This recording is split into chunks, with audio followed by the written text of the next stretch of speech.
Olá a todos os alunos, sejam bem-vindos a mais uma aula de Geografia. Eu sou o professor Rondinei Nunes e hoje nós vamos falar sobre o território brasileiro e o seu processo de formação. Na última aula, falamos sobre as técnicas e o espaço geográfico. Hoje falaremos sobre a formação do território brasileiro. Então, a formação do território brasileiro, ela se dá a partir do momento de sua colonização, com a implantação e o desenvolvimento de diversas atividades agrícolas e a ocupação do território através do povoamento, com os grupos étnicos que passaram por um processo de miscigenação e também diversas correntes imigratórias que vieram ao território brasileiro e ajudaram a não só compor a nossa população, como também na delimitação das nossas fronteiras territoriais.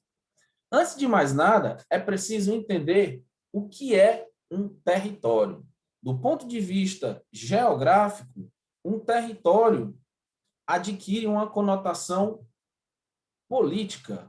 Um território é uma área do espaço definida politicamente, resultado de um exercício de dominação, ou seja, de uma força que exerce poder, e no caso dos estados nacionais, no caso da política e administração, quem vai exercer esse poder é o Estado nacional, o governo das nações. Um território, ele também é dotado de fronteiras ou os limites. Esses limites podem ser políticos ou naturais. Essas fronteiras podem ser políticas ou naturais. E essas fronteiras, elas determinam o que nós chamamos de soberania, ou seja, o controle e a proteção que o Estado Nacional exerce dentro do seu próprio território. Dessa forma, como exemplo, nós temos aqui o território brasileiro, o território nacional brasileiro, e os seus estados, ou seja, as unidades de federação, que também são territórios em uma escala menor. Dando continuidade, nós temos ainda uma outra perspectiva de território, que são as territorialidades, ou seja, aqueles indivíduos ou grupos de indivíduos ou ainda aqueles fenômenos que ocorrem em uma determinada área e podemos estabelecer limites ou fronteiras de alcance do poder desses grupos ou do alcance desses fenômenos, podendo assim estabelecermos pequenos territórios dentro de outros territórios maiores. São exemplos dessas territorialidades, grupos que exercem uma dominação sobre determinadas áreas, né? E para exemplificar, nós trouxemos aqui o mapa de diversos povos indígenas, que são as chamadas reservas indígenas. Percebam que cada reserva indígena é delimitada, ou seja, possui limites, possui fronteiras, e estão dentro de outros territórios maiores, que são, no caso, os estados da federação, as unidades da federação. Então, dependendo da existência de um fenômeno ou do poder exercido por determinados grupos de indivíduos, nós podemos identificar territorialidades dentro de outros territórios maiores, ok? Isso nos leva ao questionamento: como se formou o território brasileiro? Como nós chegamos a essa delimitação territorial que temos hoje? Como foi dito anteriormente, a formação do nosso território, ela se iniciou a partir do momento da nossa colonização. Obviamente, as tribos, as comunidades indígenas que aqui viviam, possuíam uma organização territorial própria e bastante diferente da que nós temos hoje. No entanto, essa territorialização moderna, ela começa com a chegada dos europeus, dos colonizadores, e o desenvolvimento das primeiras atividades econômicas. São elas a cana-de-açúcar, o cultivo do algodão e a pecuária extensiva, a criação de gado, que vão determinar as fronteiras da região Nordeste e também a sua ocupação populacional a partir do século XVI. Entre o século XVII e XVIII, nós temos o desenvolvimento da mineração, principalmente a procura por ouro, que vai estabelecer a ocupação territorial da região central do Brasil, especialmente do estado de Minas Gerais. Mais tarde, entre o século XVIII e XIX, teremos o desenvolvimento da produção cafeeira na região sudeste do Brasil.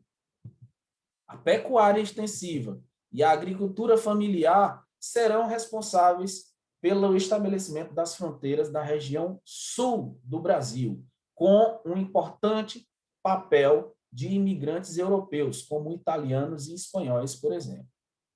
E, no início do século XX, final do século XIX, início do século XX, temos a exploração das chamadas drogas do sertão, que eram especiarias típicas da região norte do Brasil, que foram exploradas e contribuíram para a delimitação desse território. No mapa a seguir, nós podemos observar a localização dessas atividades econômicas que serviram tanto para a povoação do nosso território, quanto para a delimitação das nossas fronteiras. Muito bem, continuando. Temos aqui um exemplo de uma antiga delimitação territorial brasileira, que nós chamamos de capitanias hereditárias. Entre 1534 e 1536, o território brasileiro passou por essa divisão territorial, né? Faixas longitudinais traçadas da delimitação do Tratado de Tordesilhas até o litoral, até a costa brasileira.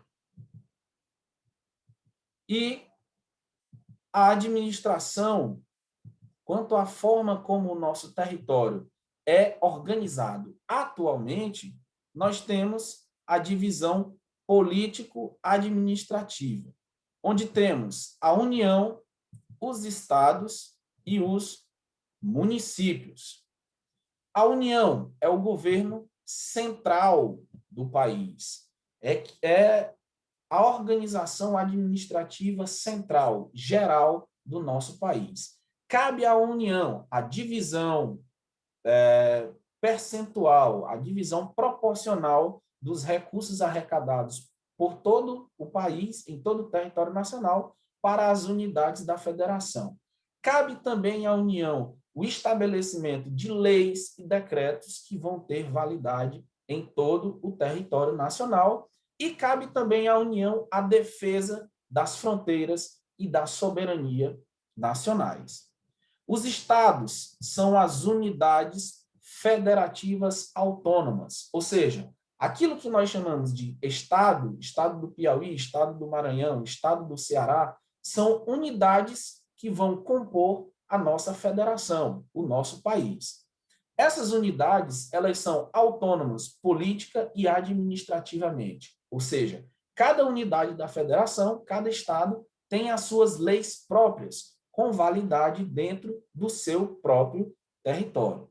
E temos os municípios, que são as menores unidades político-administrativas do nosso país, do nosso Estado nacional. E aqui nós temos o mapa do Estado do Piauí, que mostra como essa unidade da federação é dividida em outros territórios de menor escala, que são, no caso, os municípios. Aqui podemos ver a delimitação do município de Barras, e aqui podemos ver a delimitação do município de Batalha, percebendo que existe uma linha fronteiriça, ou seja, existe uma fronteira que divide os dois territórios desses municípios, ok? Então, recapitulando, território é uma área do espaço delimitada por fronteiras, onde há o exercício de poder por alguma organização, que nesse caso são os estados nacionais. Existem territórios em diversas escalas.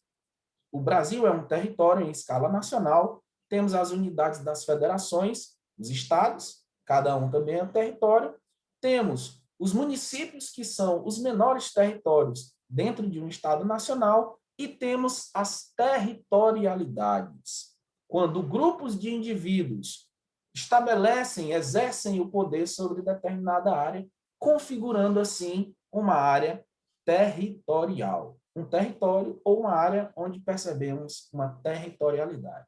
Espero que todos tenham acompanhado. Um abraço a todos e cuidem-se.